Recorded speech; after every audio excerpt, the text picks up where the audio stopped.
So I don't know why most of the Fourth of July, most of the Fourth of July events happened yesterday on the third.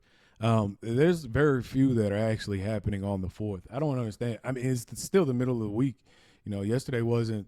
It's not like today's a weekend, or today's during the week. Yesterday was a weekend, so it makes more sense to do it on the weekend. But there was a lot of places that actually did it on the third, had their fireworks or had their event, whatever it's going to be. There's a couple of places doing it today on the fourth, actually, and it'll be interesting to see what the turnout is for those events.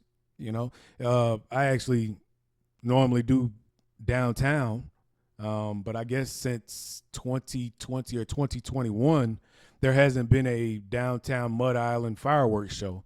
Which is kind of disappointing, honestly. I would like to see the fireworks downtown over the river again. Everything costs money, though, at the end of the day. There I go again.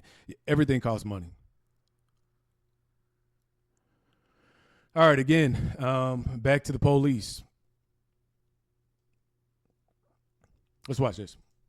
News 5's Sydney Gray shares the request from the Downtown Memphis Association. And Sydney, the focus is mainly about safety on the weekends. Good morning. Hey, that's right, Jerry. Good morning to you. The Downtown Neighborhood Association, well, it's requesting extra security from the Shelby County Sheriff's Office. DNA President Jared Price made that request, saying, quote, "Our businesses are hurting. Our residents are worried." The Downtown Neighborhood Association is the oldest and largest downtown association working to promote, enhance, and protect the quality of life in downtown Memphis. But due to the spikes in crime over the past year and a half, Price says this isn't the downtown we should accept. Well, he wrote a letter to Sheriff Lloyd Bonner asking for 10 to 12 additional deputies to help the overwhelmed Memphis Police Department. He's requesting these deputies be made available from 8 p.m. until 3 a.m. Friday through Sunday. The request also calls for deputies to patrol the streets to ensure pedestrian safety and keep cars from being vandalized or stolen. Well, Price also made note of the drag racing and reckless driving issues that happen almost every weekend in downtown Memphis. We haven't seen a response just yet from Sheriff Bonner, but we'll be reaching out to see if this request is granted. In studio this morning, Sydney Gray, Action News 5. Yeah, that's amazing. That's absolutely amazing. I'm surprised that they don't do that anyways. Just because, it's been, really since 2020 is everybody was indoors and there was nothing to do. So a lot of people went to the downtown area and just kind of parking lot sat, they had their cars, donuts over there in the parking lot across from Redbird Park. And it's been a consistent thing. It's been a consistent thing since the COVID, the epidemic. I lived in the downtown area for a long period of time.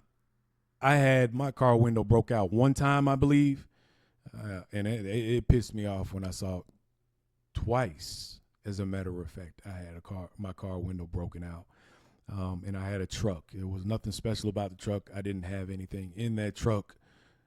I even had my truck broken into a third time, but it was behind the gate. But I believe they were trying to get the rims that time. There's just a lot going on in the city, all over the place. Memphis Police Department, MPD. It's difficult to be able to police if you don't have the personnel and the resources in order to do it. And then you have to have the personnel and the resources to respond to whatever plan is put into place. Again, it's about police presence. That would be a major deterrent right there by itself. You don't necessarily need to have the police arresting and pulling over and so on, just the presence. Or knowing in the bad situations that we run into, that they'll be there and they can handle those things immediately.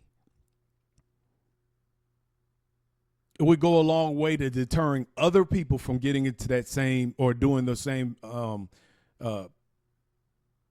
suspect actions. I know that THP was supposed to be out on 240.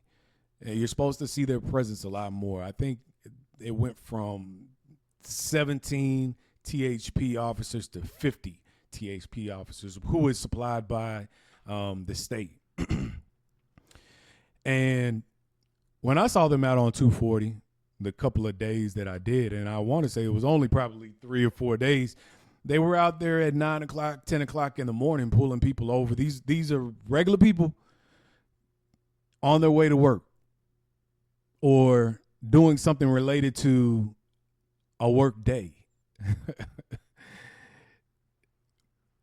We need you out on the road at 9, 10 o'clock at night when they're blocking off when we have a contingent that's blocking off an entire side of the highway to do donuts in the middle of the highway. That's what we need. We need that presence there during those periods of time. So I don't understand what the plan is on the state level. I don't understand why there has to be a request put in and publicized to Shelby County Sheriff's Office. That should be in coordination, or you would think that if there was something that the sheriff could do to put more of a police presence. I understand there's a lot of political aspects to it, and it costs money also. And I don't know what their edict is necessarily right now out in the county. They may have other things that they're already spread thin on. So MPD is supposed to focus specifically on the city and take care of the things that are going on in the city, or, during the late hours, so on and so forth. But it seems like this would have already been put in place, especially with everything that's been going on over the past couple of years. And it started off as a murmur. I don't even know if it was necessarily ever had a murmur. It's always been a big deal. MPD, they're complicit in a way, because in the downtown area, even if they're down there, they're not doing anything because they're outnumbered at the end of the day. So there just needs to be a different plan that's put into place to be able to police all of these different aspects, all the things that are going on. That's ultimately putting a bad taste in the mouths of people outside of the city that don't know anything about the city. I was in Oxford, Mississippi. For a period of time, and there's actually a lot of black folks out in Oxford. It's pretty nice and good people. All of them had something negative to say about Memphis. Wanted no parts of Memphis. And I just feel like they don't know anything about Memphis. All they hear is the things that are on the news. And so they've adopted a certain mindset that makes them believe that that's all Memphis is about, and it's not. So we just need to do something about the perception of the city outside of Memphians.